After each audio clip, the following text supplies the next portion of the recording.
This is Through the Gates of the SilverKey, first published in Weird Tales in 1934, a collaboration between H.P. Lovecraft and E. Hoffman Price. Often considered the final story in the Randolph Carter cycle, it follows Carter as he discovers a mysterious key that unlocks realities beyond time and identity.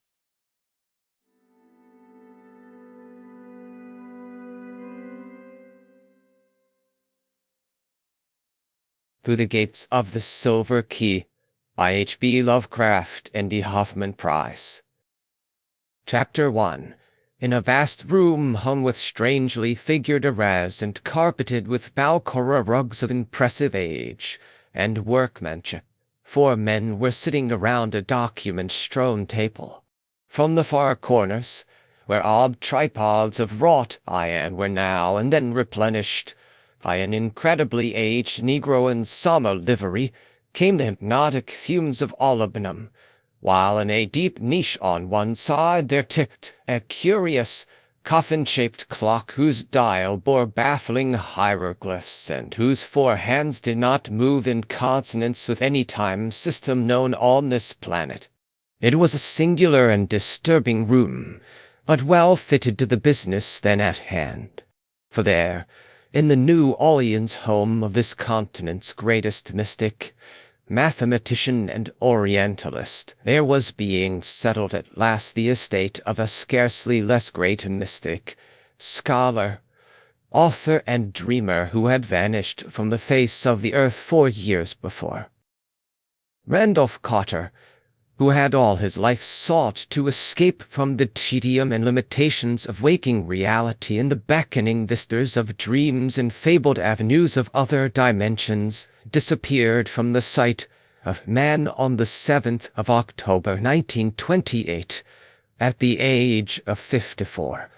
His career had been a strange and lonely one, and there were those who inferred from his curious novels many episodes more bizarre than any in his recorded history.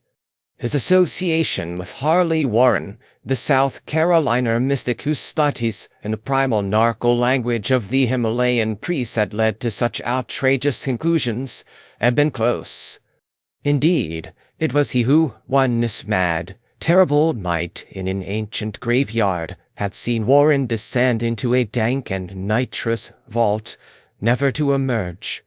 Carter lived in Boston, but it was from the wild, haunted hills behind hoary and witch-accursed Arkham that all his forebears had come. And it was amid these ancient, cryptically brooding hills that he had ultimately vanished. His old servant, Parks, who died early in 1930, had spoken of the strangely aromatic and hideously carven box he had found in the attic, and of the undecipherable parchments and queerly figured silver key which that box had contained, matters of which Carter had also written to others. Carter, he said, had told him that this key had come down from his ancestors, and that it would help him to unlock the gate to his lost boyhood, and to strange dimensions and fantastic realms which he had hitherto visited only in vague, brief and elusive dreams. Then one day Carter took the box and its contents and rode away in his car, never to return. Later on, people found the car at the side of an old, grass-grown road in the hills behind crumbling Arkham, the hills where Carter's forebears had once dwelt, and where the ruined cellar of the great Carter homestead still gaped to the sky. It was in a grove of tall elms near by that another of the Carters had mysteriously vanished in 1781, and not far away was the half-rotted cottage where Goody Fowler, the witch, had brewed her ominous potion still earlier. The region had been settled in 1692 by fugitives from the witchcraft trials in Salem, and even now it bore a name for vaguely ominous things scarcely to be envisaged. Edmund Carter had fled from the shadow of Gallows Hill just in time, and the tales of his sorceries were many. Now, it seemed his lone descendant had gone somewhere to join him. In the car they found the hideously carved box of fragrant wood, and the parchment which no man could read. The silver key was gone, presumably with Carter. Further than that there was no certain clue. Detectives from Boston said that the fallen timbers of the old Carter place seemed oddly disturbed, and somebody found a handkerchief on the rock-ridge, sinisterly wooded slope behind the ruins near the dreaded cave called the Snake Den. It was then that the country legends about the Snake Den gained a new vitality. Farmers whispered of the blasphemous uses to which old Edmund Carter the wizard had put that horrible grotto, and added later tales about the fondness which Randolph Carter himself had had for it when a boy. In Carter's boyhood the venerable gambrel-roofed homestead was still standing and tended by his great-uncle Christopher. He had visited there often, and had talked singularly about the Snake Den. People remembered what he had said about a deep fissure and an unknown inner cave beyond, and speculated on the change he had shown after spending one whole memorable day in the cabin when he was 9. That was in October, too, and ever after that he had seemed to have an uncanny knack at prophesying future events. It had rained late in the night that Carter vanished, and no one was quite able to trace his footprints from the car. Inside the Snake Den all was amorphous liquid mud, owing to the copious seepage.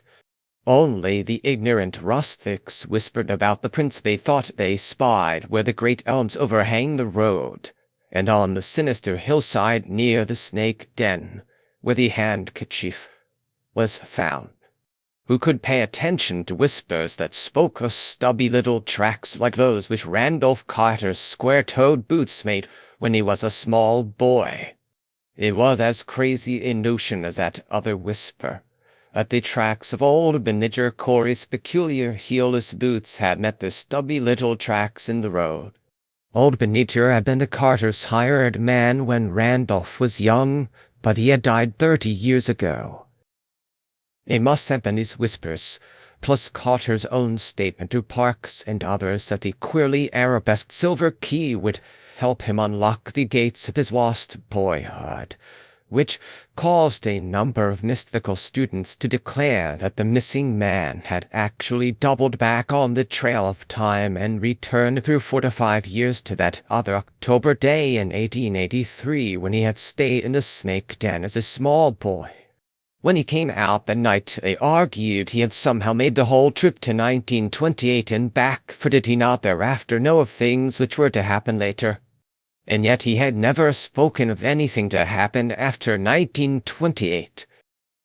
One student, an elderly eccentric of Providence, Rhode Island, who had enjoyed a long and close correspondence with Carter, had a still more elaborate theory, and believed that Carter had not only returned to boyhood, but achieved a further liberation, roving at will through the prismatic vistas of boyhood dream.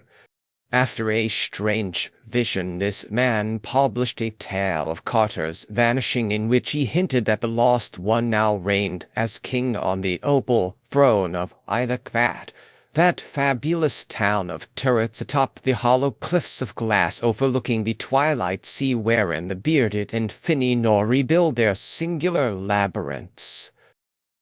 It was this old man, Ward Phillips, who pleaded most loudly against the apportionment of Carter's estate to his heirs, all distant cousins, on the ground that he was still alive in another time dimension and might well return some day. Against him was arrayed the legal talent of one of the cousins, Ernest K. Aspinwall of Chicago, a man 10 years Carter's senior, but keen as a youth in forensic battles. For 4 years the contest had raged, but now the time for apportionment had come, and this vast, strange room in New Orleans was to be the scene of the arrangements. It was the home of Carter's literary and financial executor, the distinguished Creole student of mysteries and Eastern antiquities, Etienne Laurent de Marigny. Carter had met de Marigny during the war, when they both served in the French Foreign Legion, and had at once cleaved to him because of their similar tastes and outlook. When, on a memorable joint furlough, the learned young Creole had taken the wistful Boston dreamer to Bayonne, in the south of France, and had shown him certain terrible secrets in the nighted and immemorial crypts that burrow beneath that brooding, eon-weighted city, the friendship was forever sealed. Carter's will had named de Marigny as executor, and now that avid scholar was reluctantly presiding over the settlement of the estate. It was sad work for him, for like the old Rhode Islander he did not believe that Carter was dead. But what weight have the dreams of mystics against the harsh wisdom of the world? Around the table in that strange room in the old French quarter sat the men who claimed an interest in the proceedings. There had been the usual legal advertisements of the conference in papers wherever Carter's heirs were thought to live, yet only 4 now sat listening to the abnormal ticking of that coffin-shaped clock which told no earthly time, and to the bobbling of the courtyard fountain beyond half-curtained, fan-lighted windows. As the hours wore on, the faces of the 4 were half-shrouded in the curling fumes from the tripods, which, piled recklessly with fuel, seemed to need less and less attention from the silently gliding and increasingly nervous old Negro. There was Etienne de Marigny himself, slim, dark, handsome, mustached, and still young. Aspinwall, representing the heirs, was white-haired, apoplectic-faced, side-whiskered and portly. Phillips, the Providence mystic, was lean, grey, long-nosed, clean-shaven and stoop-shouldered. The 4th man was non-committal in age, lean, with a dark, bearded, singularly immobile face of very regular contour, bound with the turban of a high-caste Brahmin and having night-black, burning, almost irisless eyes which seemed to gaze out from a vast distance behind the features. He had announced himself as the Swami Chandrapatra, an adept from Benares, with important information to give, and both de Marigny and Phillips, who had corresponded with him, had been quick to recognize the genuineness of his mystical pretensions. His speech had an oddly forced, hollow, metallic quality, as if the use of English taxed his vocal apparatus, yet his language was as easy, correct and idiomatic as any native Anglo-Saxon's. In general attire he was the normal European civilian, but his loose clothes sat peculiarly badly on him, while his bushy black beard, Eastern turban, and large, white mittens gave him an air of exotic eccentricity. De Marigny, fingering the parchment found in Carter's car, was speaking. "No, I have not been able to make anything of the parchment. Mr. Phillips here also gives it up. Colonel Churchward declares it is not narcal, and it looks nothing at all like the hieroglyphics on that Easter Island Walk Club. The carvings on that box, though, do strongly suggest Easter Island images. The nearest thing I can recall to these parchment characters, notice how all the letters seem to hang down from horizontal word bars, is the writing in a book poor Harley Warren once had. It came from India while Carter and I were visiting him in 1919, and he never would tell us anything about it, said it would be better if we didn't know, and hinted that it might have come originally from some place other than the earth. He took it with him in December, when he went down into the vault in that old graveyard, but neither he nor the book ever came to the surface again. Some time ago I sent our friend here, the Swami Chandrapatra, a memory sketch of some of those letters and also a photostatic copy of the Carter parchment. He believes he may be able to shed light on them after certain references and consultations. but the key Carter sent me a photograph of that. It's curious their bests were not letters, but seemed to have belonged to the same culture tradition as the parchment. Carter always spoke of being on the point of solving the mystery, though he never gave details. Once he grew almost poetic about the whole business. That antique silver key, he said, would unlock the successive doors that bar our free march down the mighty corridors of space and time to the very border which no man has crossed since Shaddad with his terrific genius built and concealed in the sands of Arabia Petrir the prodigious domes and uncounted minarets of thousand-pillared Ion.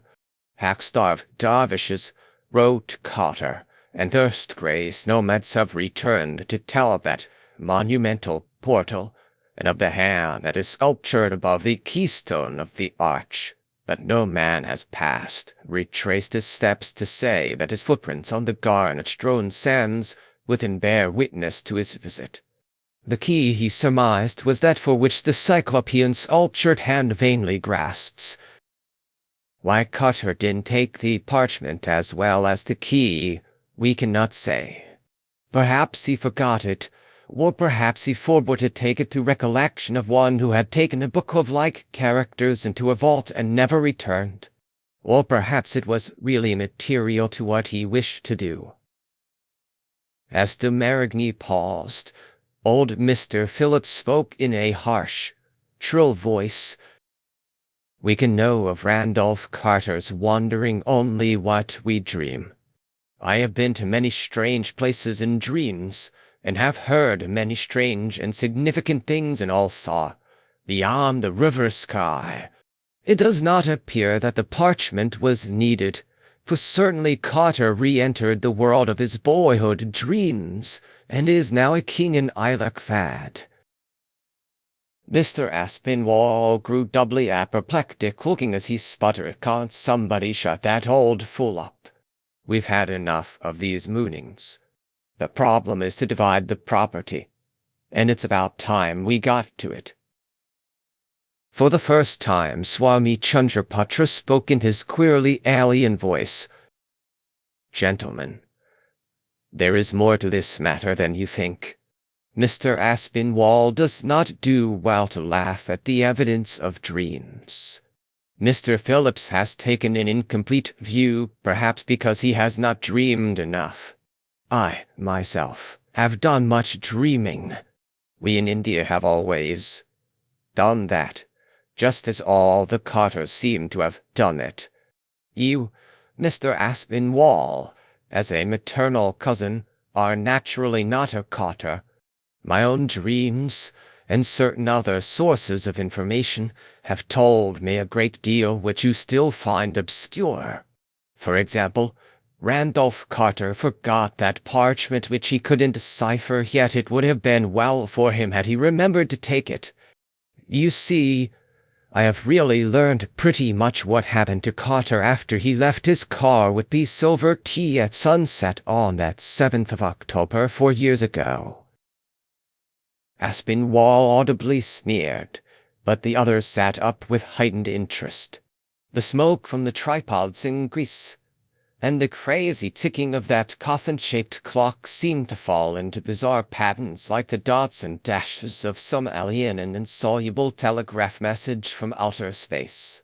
The Hindu leaned back, half-closed his eyes, and continued in that oddly labored yet idiomatic speech, while before his audience there began to float a picture of what had happened to Randolph Carter.